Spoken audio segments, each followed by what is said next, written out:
नमस्कार, आप देख रहे हैं स्वराज पोस्ट। मैं हूं आपके साथ ऋचा भिलारी। बिहार की राजनीति में इस वक्त चुनावी सरगर्मी चरम पर है। विधानसभा चुनाव 2025 में अभी भी कुछ ही महीने बचे हैं, लेकिन दलों ने अभी से अपनी रणनीति को तेज कर दिया है। खासकर सीट बंटवारे को लेकर सभी गठबंधन दलों के बीच बैठकों और मंथन का दौर लगातार जारी है। इसी कड़ी में आज यानी बुधवार को दिल्ली में गृह मंत्री अमित शाह के आवास पर बिहार भाजपा की अहम बैठक होने जा रही है। बैठक में भाजपा कोर कमेटी के सदस्य, वरिष्ठ नेता और पदाधिकारी शामिल होंगे। इस मीटिंग में सिर्फ सीट शेयरिंग ही नहीं बल्कि चुनाव प्रचार की दिशा, विपक्ष के हमलों का जवाब और मोदी सरकार की योजनाओं को जनता तक पहुंचाने की रणनीति पर भी विस्तार से चर्चा होगी। भाजपा प्रदेश अध्यक्ष डॉक्टर दिलीप जायसवाल ने साफ किया है कि यह बैठक बिहार से जुड़ी सभी अहम मुद्दों पर होगी। गृह मंत्री अमित शाह खुद नेताओं से हालिया वोटर अधिकार यात्रा का फीडबैक लेंगे। जनता का मूड, भीड़ की संख्या और यात्रा का वास्तविक असर, इन सभी पहलुओं पर गहन समीक्षा होगी। बैठक से पहले एनडीए के घटक दल हिंदुस्तानी अवाम मोर्चा के नेता और केंद्रीय मंत्री जीतन राम मांझी का बड़ा बयान सामने आया है। मांझी ने कहा, आम लोगों की भी यही मांग है और मेरी भी यही राय है कि अगर एनडीए गठबंधन हमारे लिए वास्तव में सहानुभूति रखती है तो हमें कम से कम 20 सीटें दी जानी चाहिए, तभी हमारी पार्टी की पहचान और ताकत बनी रहेगी। मांझी का यह बयान साफ इशारा करता है कि एनडीए के भीतर सीट बंटवारे को लेकर अभी तक सहमति पूरी तरह पक्की नहीं है और घटक दल अपने हिस्सेदारी बढ़ाने के लिए दबाव बनाए हुए हैं। एनडीए की संभावित सीट शेयरिंग, हालांकि अंदर खाने की जो तस्वीर निकलकर सामने आ रही है वो इस प्रकार है। जेडीयू 102 सीटें, बीजेपी 101 सीटें, लोजपा रामविलास 20 सीटें, हम 10 सीटें, राष्ट्रीय लोक मोर्चा 10 सीटें। कुल मिलाकर 243 विधानसभा सीटों का पूरी समीकरण लगभग तय माना जा रहा है। हालांकि आधिकारिक ऐलान अभी बाकी है। माना जा रहा है कि एनडीए जल्द ही प्रेस कॉन्फ्रेंस कर इसका औपचारिक ऐलान कर सकता है। अगर 2020 विधानसभा चुनाव पर नजर डालें तो भाजपा ने 110 सीटों पर चुनाव लड़ा था और 74 सीटों पर जीत हासिल की थी। वहीं जेडीयू ने 115 सीटों पर चुनाव लड़ा और 43 सीटों तक सीमित रह गई। मांझी की पार्टी 17 सीट पर उतरी थी और 4 सीट जीती थी।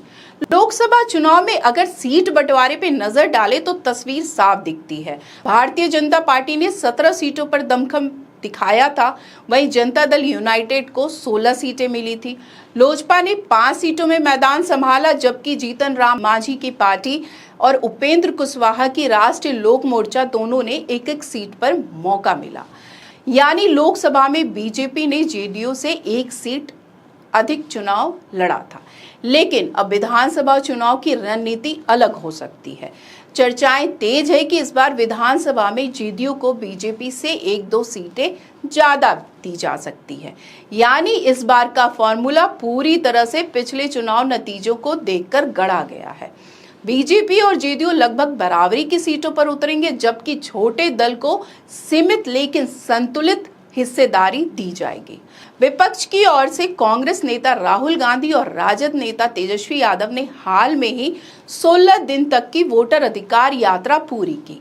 इस यात्रा ने 23 जिलों को कवर किया, करीब 1300 किलोमीटर का सफर तय किया और 67 विधानसभा क्षेत्रों तक सीधी पहुंच बनाई। यात्रा का मुद्दा था वोट चोरी और वोटर लिस्ट से नाम काटने का आरोप। राहुल गांधी और तेजस्वी ने इस मुद्दे को लोगों के बीच खूब उछाला। अब अमित शाह इस यात्रा के असर का जायजा लेंगे कि एनडीए के वोट बैंक पर इसका कितना असर पड़ सकता है। यात्रा के दौरान दरभंगा में राहुल गांधी के मन से प्रधानमंत्री नरेंद्र मोदी की मां को लेकर की गई अभद्र टिप्पणी पर भी बैठक में चर्चा होगी। पीएम मोदी ने इस पर भावुक प्रतिक्रिया देते हुए कहा था, ये गाली सिर्फ मेरी मां का अपमान नहीं बल्कि देश की हर मां, बहन, बेटी का अपमान है। इस बयान के बाद भाजपा के प्रदेश अध्यक्ष तक भावुक हो गए और एनडीए ने 4 सितंबर को बिहार बंद बुलाने का ऐलान किया। बंद को सफल बनाने की रणनीति भी अमित शाह की बैठक का हिस्सा होगी। बैठक में प्रधानमंत्री नरेंद्र मोदी के आगामी बिहार दौरे पर भी खास चर्चा होगी। 13 सितंबर को पीएम मोदी पूर्णिया जाएंगे और वहां एयरपोर्ट का उद्घाटन करेंगे। ये पिछले 8 महीने में उनका 7वां बिहार दौरा होगा।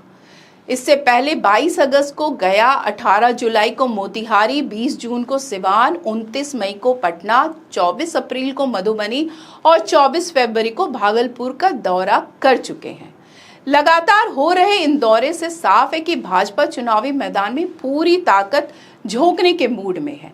यानी एक तरफ एनडीए अपने घटकों को साधने और सीट बंटवारे को अंतिम रूप देने में जुटा है, तो दूसरी ओर विपक्ष राहुल तेजस्वी की यात्रा के जरिए जनता के बीच मुद्दे खड़ा करने की कोशिश कर रहा है। लेकिन सबसे बड़ा सवाल यही है कि क्या एनडीए का ये समीकरण 2025 में बिहार की जनता को रास आएगा या विपक्ष की यात्राओं कोई नया समीकरण खड़ा करेगी। तो आज की इस वीडियो में बस इतना ही। आगे की खबरों के लिए देखते रहे स्वराज पोस्ट। अगर आप यूट्यूब पे देख रहे हैं तो चैनल सब्सक्राइब करें, फेसबुक पे देख रहे हैं पेज फॉलो करें।